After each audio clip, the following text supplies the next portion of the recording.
1984 by George Orwell. Part 1, Chapter 1. It was a bright cold day in April, and the clocks were striking 13.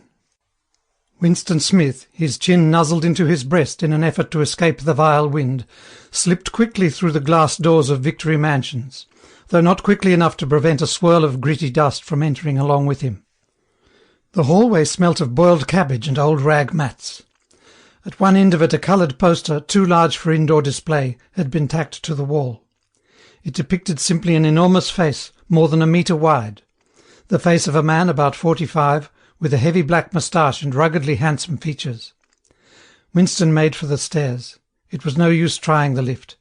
Even at the best of times it was seldom working, and at present the electric current was cut off during daylight hours. It was part of the economy drive in preparation for Hate Week. The flat was 7 flights up, and Winston, who was 39 and had a varicose ulcer above his right ankle, went slowly, resting several times on the way. On each landing, opposite the lift shaft, the poster with the enormous face gazed from the wall. It was one of those pictures which are so contrived that the eyes follow you about when you move.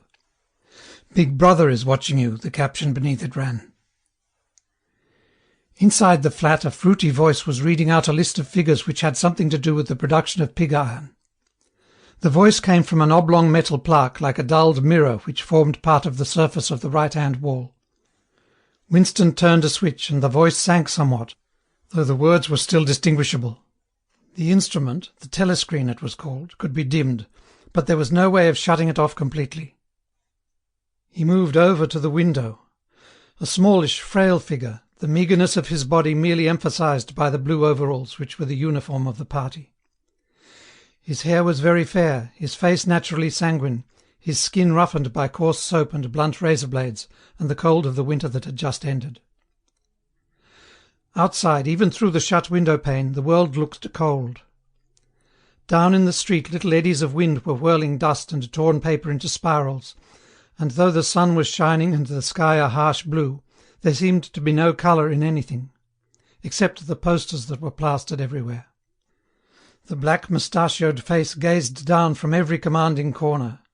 There was one on the house front immediately opposite.